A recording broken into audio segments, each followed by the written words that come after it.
The effect of COVID-19 pandemic has no doubt escalated the vulnerabilities of labor migrants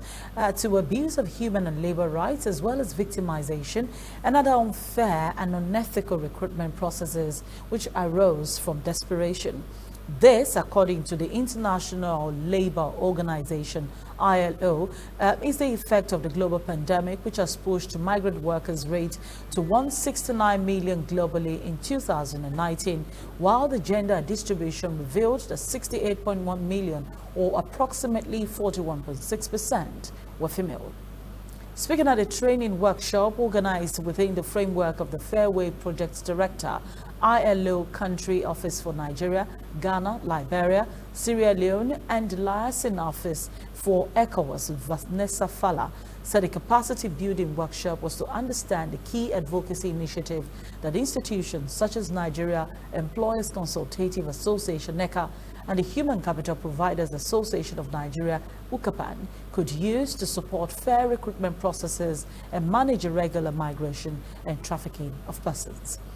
Fala stated that the project would make a better understanding of irregular migration and how best to respond as a country in the face of COVID-19 pandemic.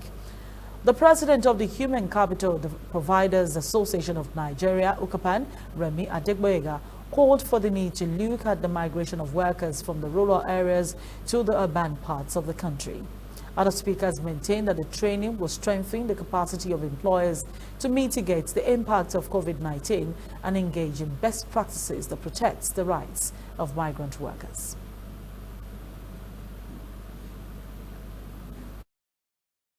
Bring to their mind that apart from formal governance arrangements that exist, there are also social-cultural, traditional systems that influence the migration experience, and that we have a very strong migration governance framework in Nigeria. We have a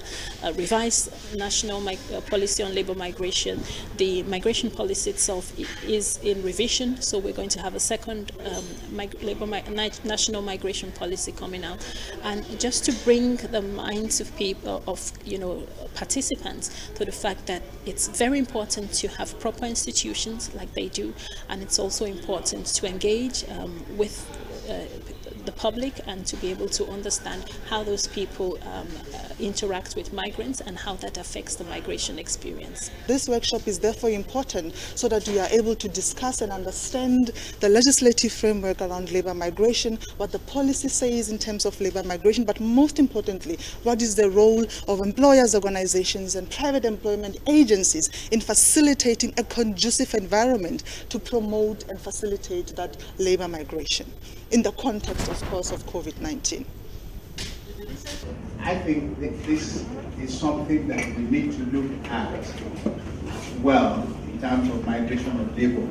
as opposed to just focusing on labor migrating to America and European countries. And when you look at the percentage of labor that migrates from Nigeria to all those countries, you see that it's relatively small. The migration that we see from the rural areas in Nigeria to the urban area, especially Lagos. And we need to